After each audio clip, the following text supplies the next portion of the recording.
diarrhoea तो भल थी शोक उठला पेट फंपे देकी जमी बथा हो गला तापर झाड़ा है तापर बांति है मोर सेन्स नाला पुआ आसिक मेडिकल ले गला जाजपुर मेडिकल गाँव में 6-7 जन को होती ता भितर कौन पाई है मु तो खाई पीक भल थी कौन पाई है मु भी जापर अन्य मानक भल हो गले आम सब जाई कटक जाइछन से आसी ना एबे नॉर्मल अच्छी हठात कि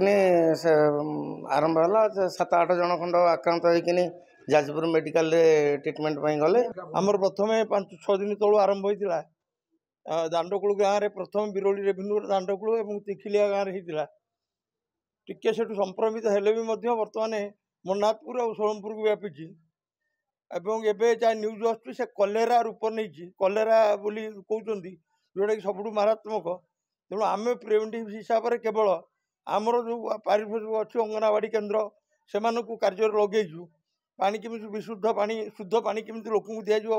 कौन जगार अलिया गधा है से जगह केमी ब्लीचिंग पाउडर पकाब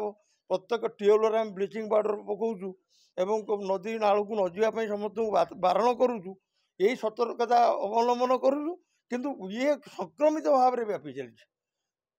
मेडिकल टीम आसुच्च किंतु तार प्रतिफलन किसी अधिक किसी मिलूना व्यापार कमिबाटा कमुना बरं व्यापीवा अधिक हाँ मेडिकल टीम विगत गत काली मेडिकल टीम सहित विधायक भी आसते परदिन भी मेडिकल टीम आसते ताक दिन भी आसते मेडिकल टीम